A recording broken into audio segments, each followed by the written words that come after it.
Welcome to Apex Magazine. Strange, surreal, shocking, beautiful. Hello, this is the Apex Magazine podcast. I'm your host and producer, Allie Nesbitt. Welcome back, audience. It is wonderful to have you tuning in to this brand new episode of the podcast. I'm thrilled to bring you this month's story written by the ever-talented Margaret Dunlap and narrated by the wonderful Paxton Clifford. Before we hop right into this beautiful little sci-fi fairy tale, allow me a moment of your time for an announcement. On December 19th at 11 a.m. Eastern Time, join editors Leslie Connor and Jason Sizemore and authors Maggie Slater, Elena Goman, and Beth Dawkins for a virtual book launch of Apex Magazine 2021. The anthology officially releases on December 20th. Pre-orders are available now at www.apexbookcompany.com. The authors will join Jason and Leslie to take your questions and celebrate the release. Watch our blog, Patreon, and YouTube channel for the link. And if you're enjoying what we have to offer on this podcast, we cordially invite you to become an Apex Magazine Patreon supporter. For as little as $2 a month, you'll gain early access to our monthly microfiction themes and an archive of past author interviews and other insights. Visit patreon.com/apexbookcompany for more information. And now, let us turn our attention to this month's story. Apex Magazine proudly presents Episode 96, Observations of a Small Object in Decaying Orbit by Margaret Dunlap.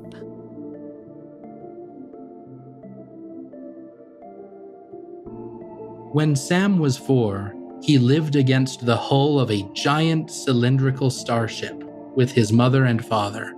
Sam's mother helped run the ship, and Sam's father took care of Sam. Every day, Sam and his father went to the park in the Greenbelt to play catch in the grass under the simulated sunlight. And at night, after his mother tucked him in, Sam watched the stars creep from left to right across the window in his bedroom floor until he fell asleep.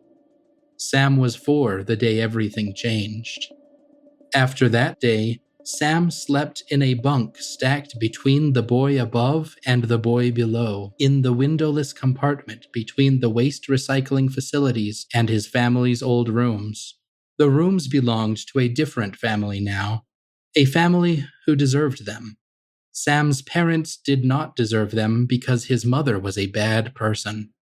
Sam couldn't stay there because alone, Sam was no longer a family. His new home was hot from the machinery all around it, but he shivered under his thin blanket. He was always cold.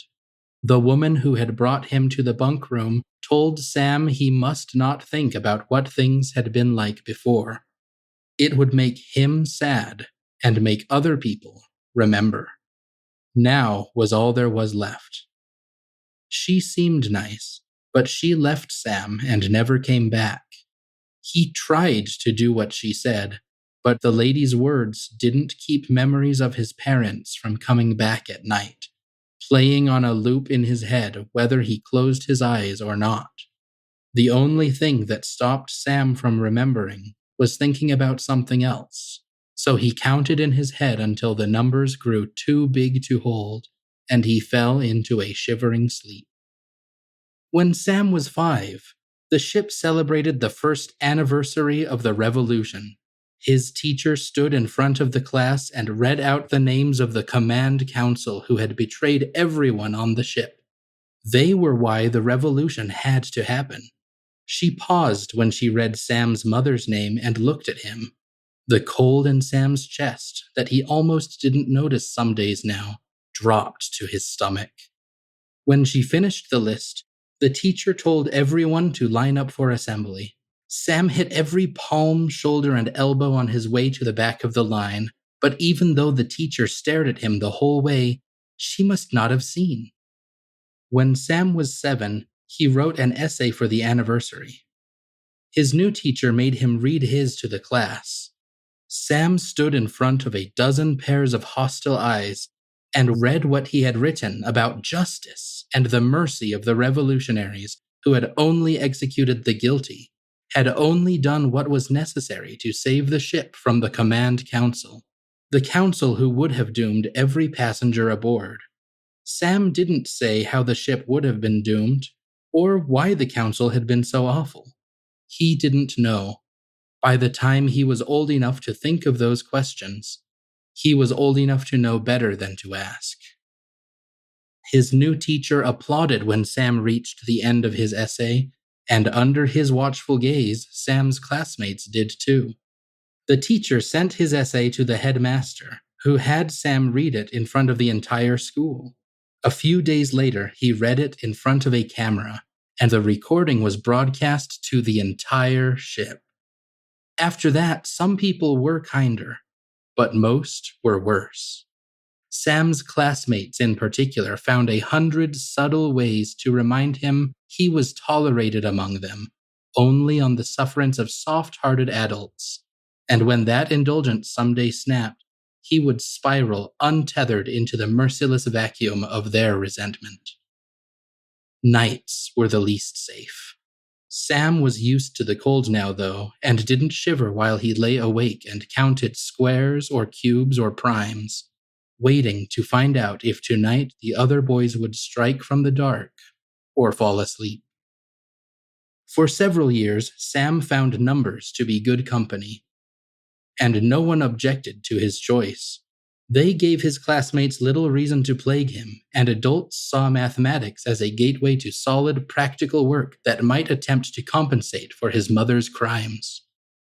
When Sam scored the highest calculus grade in the school, the headmaster called him into his office to make sure he understood he should not harbor ambitions for advanced study.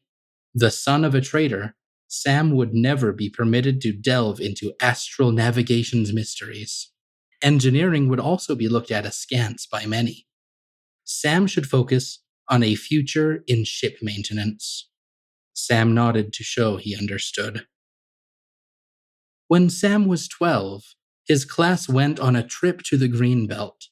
The minute the grass and soil smell hit his nose, Sam was 4 years old, playing catch with his father for the last time. Sam wasn't very good at catching. His father said it was because he didn't pay attention. "Watch the ball, Sammy," he'd said. "Watch the ball." But Sam was tired and mad, and instead he hurled the ball as high and hard as he could, so high it would never fall back down, and no one would be able to catch it ever again. A moment later, it landed with a thump at his father's feet, and Sam flung himself backward onto the grass, so choked with frustration he could not even scream his outrage. Normally, this would be when Sam's father told him it was time to go home for a rest. But that day he lay down beside Sam instead, and they looked at the sky together. When Sam's breathing calmed and his feelings cooled, his father showed him how to hold up his hand to block the light from the sunrods and squint until he could just make out a flash of green, the park on the other side of the cylinder. Sam didn't understand how people in a park stuck to the sky wouldn't fall off it, but he listened while his father tried to explain. Then Sam told his father a funny story he had just made up about a little boy named Mass who walked on his hands and talked backward. But his father didn't laugh. When Sam looked, his father wasn't even listening. He was watching a group of people run across the grass. They weren't supposed to do that. Everyone was supposed to stay on the paths. But Sam and his father were also on the grass. Maybe they were in trouble for that? The running people looked angry. They all moved together, and they didn't shout or laugh like they were having fun. Except for their boots on the ground, they didn't make any noise at all. Until one of them saw Sam's father and yelled. His father grabbed Sam by the arm and shoved him into a hedge. The sharp ends of branches scratched at Sam's face and hands, and he cried, but his father shushed him, his voice tight and hard. "Stay there. Stay down, don't make a sound. No matter what happens, don't move until Mommy or I come get you. Do you understand? Sam didn't understand, but he nodded. His father turned and ran. Sam watched him, saw his father notice he still clutched their ball. The running people got closer. His father looked from them to the ball and back at Sam. Sam's heart leapt. Maybe his father would come back? His father caught Sam's eye, held up the ball, pointed to it. He didn't make a sound, but his lips said, "Watch the ball." Then he threw it straight up, as high and as hard as he could. The running people closed in. Sam's father held his hands above his head like he was reaching for the ball. Sam watched the ball grow tinier and tinier against the bright artificial sky. Even when it got lost in the glare, he kept watching. He stared until his eyes watered and tried not to watch anything else. He watched the ball until the running people found him, crowded around and blocked his view. Then he screamed. A hard elbow hit the side of Sam's head and jolted him out of the memory. "Oi, move your ass, traitor!" Sam was no longer 4. He moved his ass. He found an out-of-the-way spot near but not inside a low hedge and looked up. Holding up his hand and squinting, he pretended he might be able to see a little boy in a park on the other side of the cylinder. Instead, he saw a tiny shadow cross the sunrods from left to right, like an anti-star across a window. Sam held his breath and counted until it disappeared. 1 1,000, 2 1,000. Counted again until it came back. 1 1,000, 2 1,000. He counted until the teacher's whistle blew that it was time to leave. By the time Sam was 14, 3 boys remained in the bunk room. The other 2 spread into the corners, leaving Sam in the middle.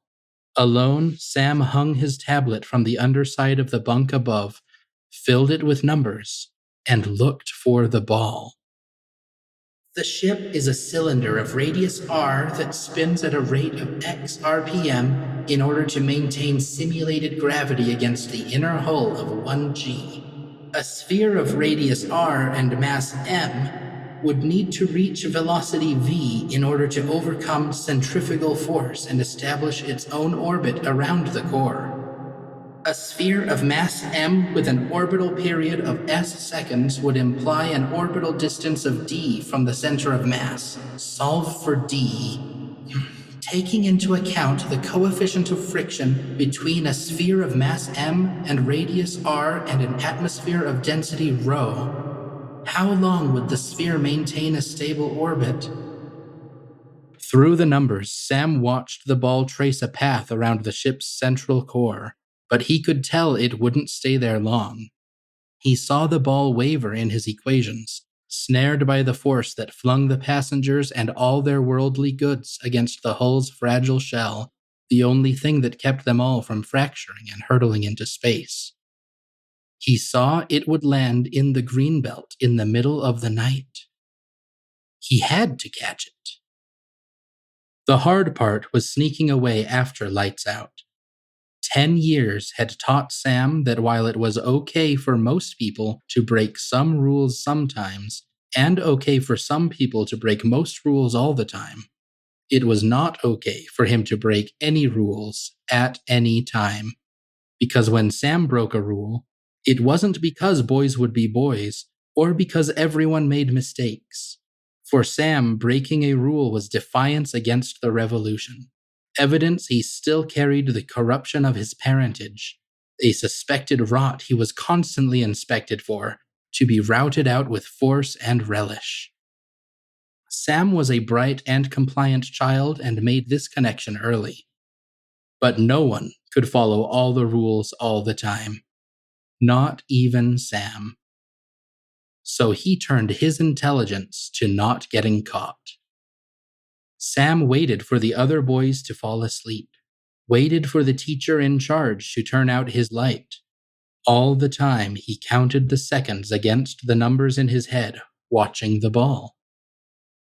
At last, all was quiet. He slipped from his bunk and out the door. Sam's bare feet slapped the deck plates as he ran, fast as he dared, toward the green belt, still in his nightclothes.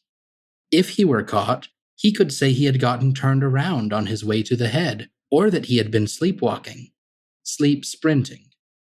Sam was late, and the numbers streamed down to 0 faster than he could run.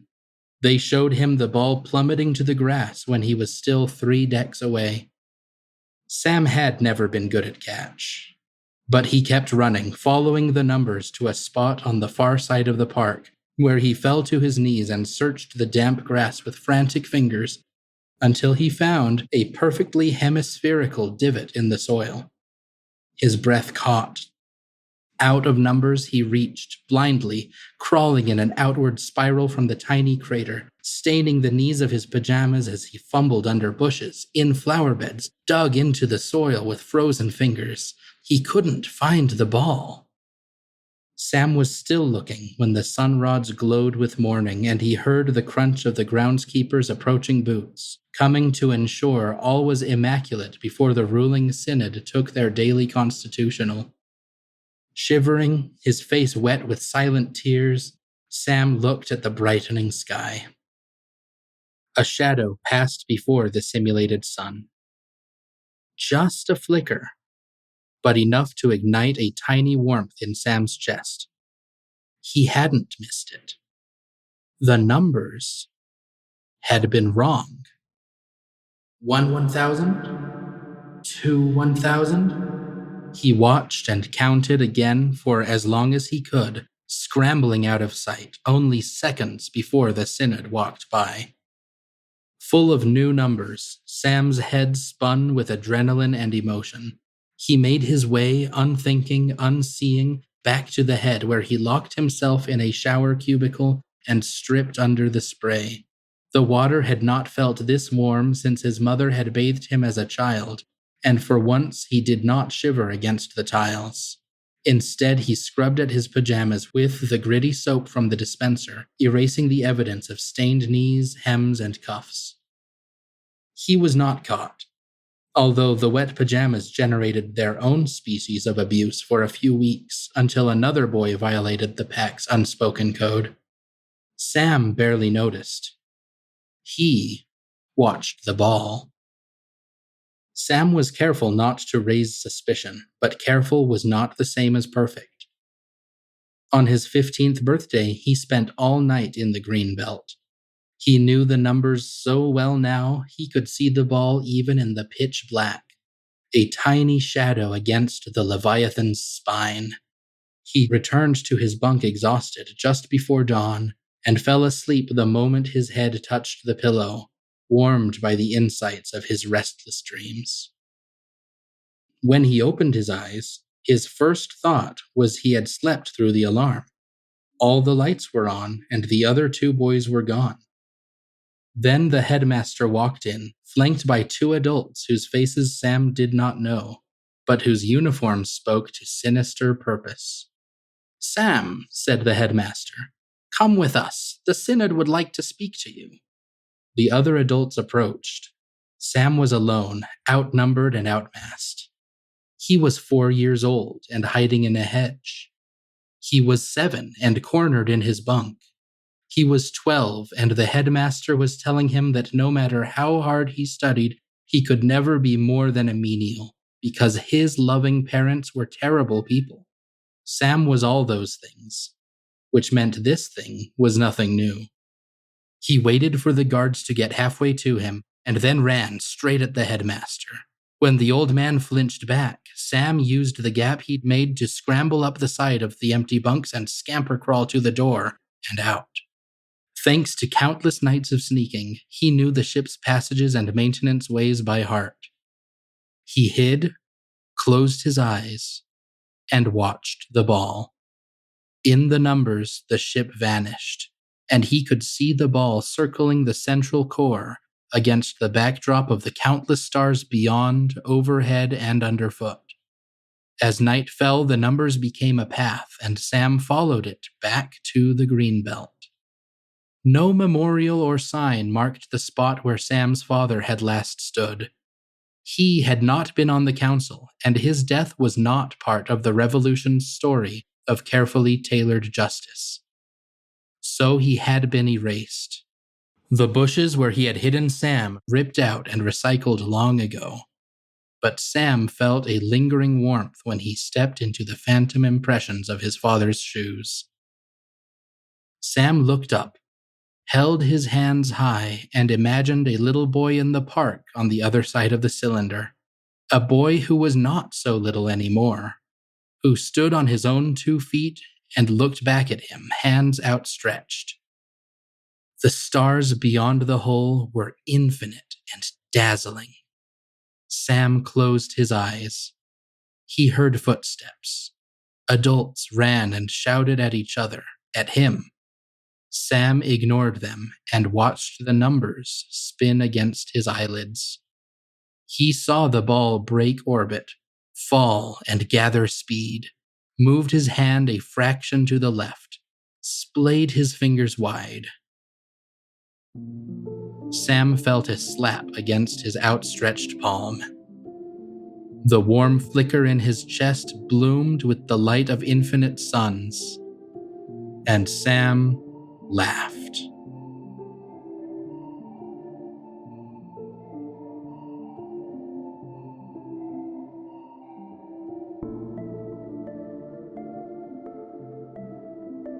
Margaret Dunlap is the author of more than a dozen published short stories and novelettes appearing in Uncanny, Shimmer, and the Sunday Morning Transport, and as part of the Locus Award-nominated team behind Bookburners.